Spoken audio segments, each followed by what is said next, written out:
حضرت موسیٰ علیہ السلام کا زمانہ مبارکہ ہے.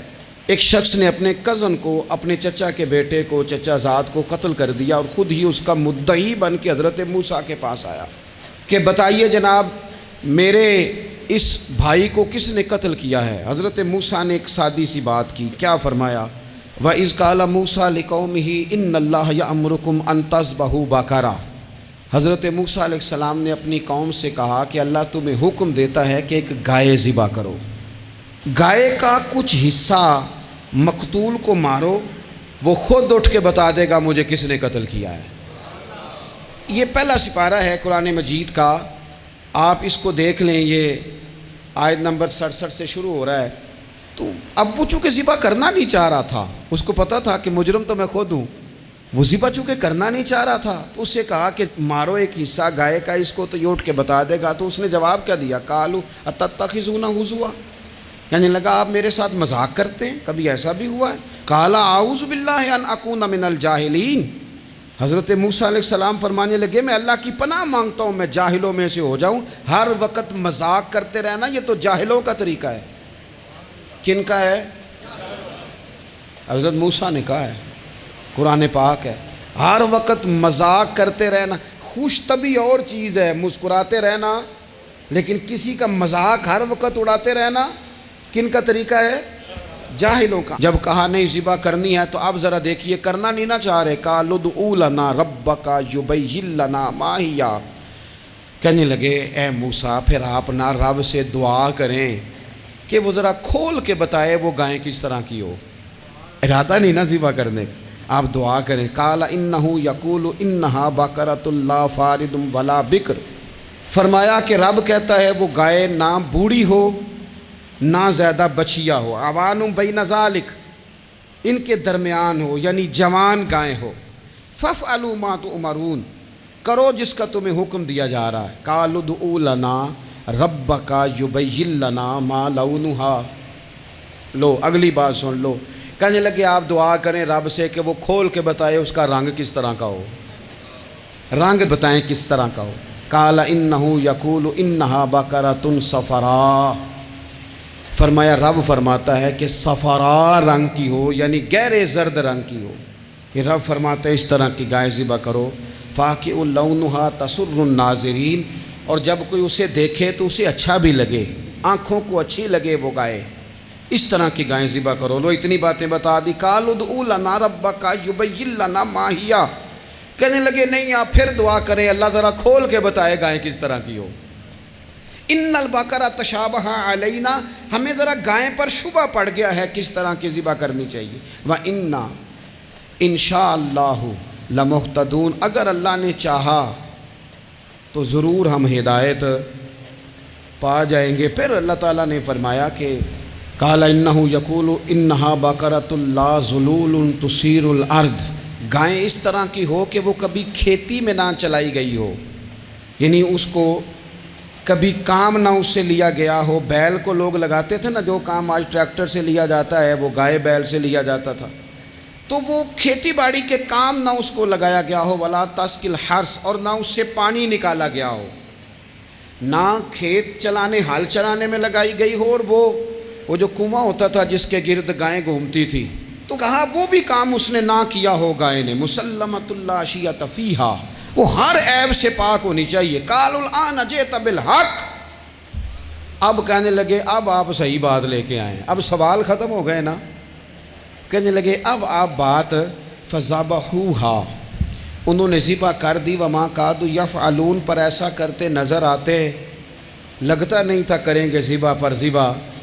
اچھا یہ گائیں پھر ملی کیسے؟ امام خازن کہتے ہیں کہ ایک نیک آدمی تھا، تو اس کا آخری وقت آ گیا، تو اس کے پاس جو کل جمع پونجی تھی وہ ایک بچیا تھی، گائیں کی بچی، بچیا ویڑی، اس کے پاس وہ ایک بچیا تھی صرف. تو اس نے اس طرح کیا کہ اس کی گردن پر ایک مہر لگائی، اللہ کے نام پر بطور امانت اس نے اس کو جنگل میں چھوڑا. کہا یا اللہ میرا بیٹا ایک ہی ہے، وہ بھی چھوٹا ہے، اس کی حفاظت کرنا اور میرے بیٹے کو پہنچا دینا. بچہ بالغ ہو گیا. اس کی ماں نے کہا بیٹا جو امانتیں رب کے پاس رکھوائی جائیں نا ان میں خیانتیں نہیں ہوا کرتی، جا کے جنگل میں آواز دے تیری گائے واپس آ جائے گی. اس نے جا کے جنگل میں آواز دی کہ وہ جو میرے باپ نے امانت رکھوائی تھی وہ کدھر ہے؟ وہ نشان لگی ہوئی گائیں دوڑتی ہوئی اس کے پاس آئی۔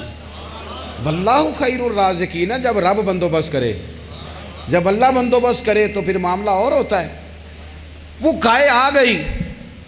اب اس نے کیا کیا اس نوجوان نے کہ وہ گائے گھر لایا، ماں سے آ کے کہا کہ اماں یہ تو اللہ نے فضل کر دیا۔ ماں کہنے لگی پتر حالات ہمارے خراب ہیں، منڈی میں لے جا اسے بیچ دے، لیکن سودا میری مرضی کے بغیر طے نہ کرنا۔ کس کی مرضی کے بغیر؟ کس کی؟ اماں کی مرضی۔ اور سنو یار، تھے کچھ لوگ جن کو لوگوں نے تانے بھی دیے کہ تم ماں کے پیچھے لگ گیا ہے، لوگوں نے بڑا کچھ کہا، پر جو ماں کی مرضی پہ لگیں ناکام نہیں ہوتے زندگی میں۔ یہ دیکھو ماں کی مرضی پہ لگا۔ اس کی قیمت کتنی تھی گائے کی؟ بڑی مہنگی تھی، پر 3 دینار کی تھی۔ منڈی میں لے گیا، 3 دینار اس کی قیمت لگ گئی۔ تو ماں نے کہا تھا میری مرضی کے بغیر سودا نہ کرنا۔ اب بچے تو نہیں نا مانتے، اماں کو کیا پتا باہر بزنس کیا ہے، لین دین کیا ہے، پر ماں نے کہا تھا میری مرضی۔ بندہ دے رہا ہے اسے 3 دینار، اس نے کہا جی میں نے طے تب کرنا ہے، ڈن تب کرنا ہے، پہلے اماں سے پوچھنا ہے۔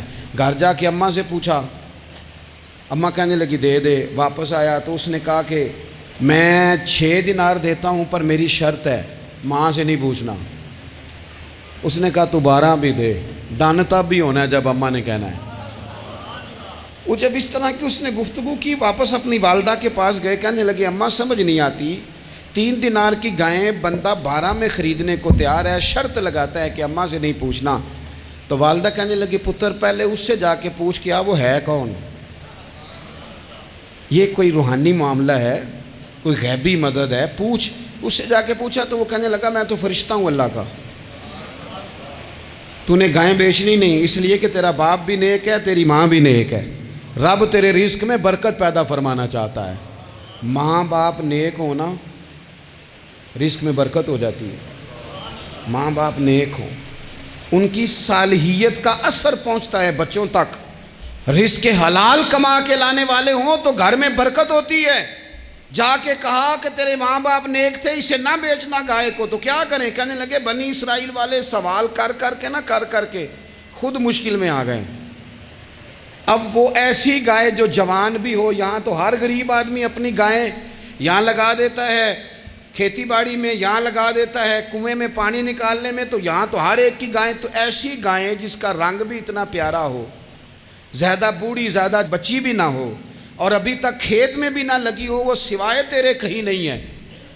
اس نے کہا چل پھر مہربانی کر بتا میں کتنے کو دوں گائیں، اگر وہ آ جائیں تو کتنے کو بیچنی ہے؟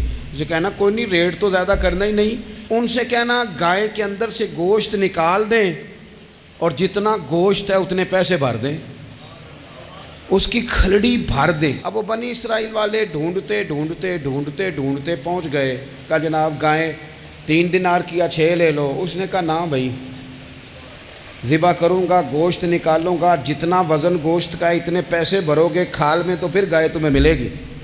اب مجبور تھے، کیا کرتے؟ ابن کثیر حدیث لائے ہیں، امام سیوطی نے در منصور میں بھی لکھی ہے، نبی پاک صلی اللہ علیہ وسلم نے فرمایا سنو جوانوں، اور اسے دل کی تختی پہ لکھو، نبی پاک علیہ السلام نے فرمایا اگر بنی اسرائیل والے زیادہ سوال نہ کرتے تو اتنی مشکل کا شکار نہ ہوتے۔